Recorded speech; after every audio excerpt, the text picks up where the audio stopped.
सद्गुरू श्री ब्रह्मचैतन्य महाराज गोंदवलेकर यांचं प्रवचन 18 मे. वृत्ती भगवंताच्या ठिकाणी स्थिर ठेवावी.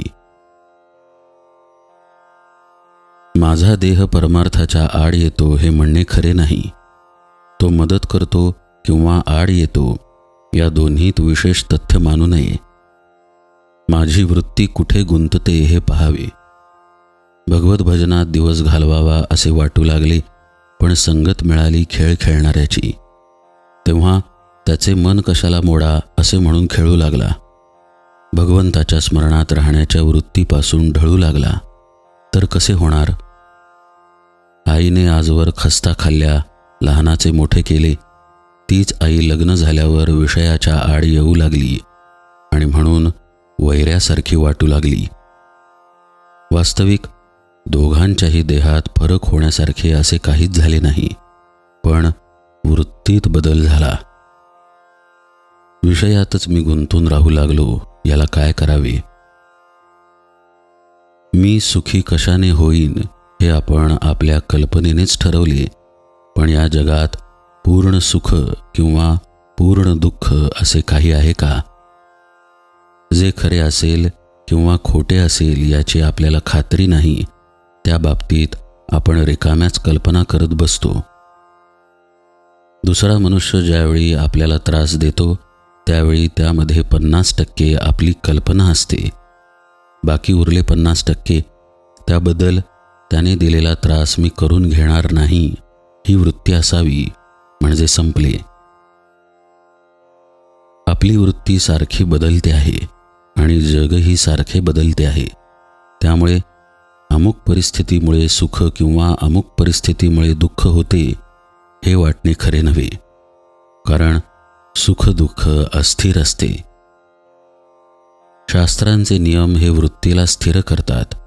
भजन, पोथी वाचन, मंदिर बांधणे वगैरे गोष्टी जर वृत्ती सुधारण्यासाठी न केल्या तर ती नुसती करमणूक होते, त्यापासून खरा फायदा होत नाही. आगगाडी रोज काशीला जाते, पण तिला काही काशी यात्रा घडत नाही. यात्रा घडते ती आत बसलेल्या लोकांना. गंगा स्नान, विश्वेश्वराचे दर्शन वगैरे आतल्या लोकांना घडते. त्याचप्रमाणे देहाने नुसता पूजापाठ वगैरे करून परमार्थ घडत नाही. आपली वृत्ती भगवंताच्या ठिकाणी चिकटली पाहिजे. भगवंताचे रूप सारखे समोर ठेवता येणार नाही, पण त्याचे रूप लक्षात आले नाही तरी आपण त्याचे नाम घेतो हे लक्षात राहिले तर वृत्ती सुधारेल. आपल्या डोळ्यात अगदी बारीक कण गेला तरी तो खुपतो.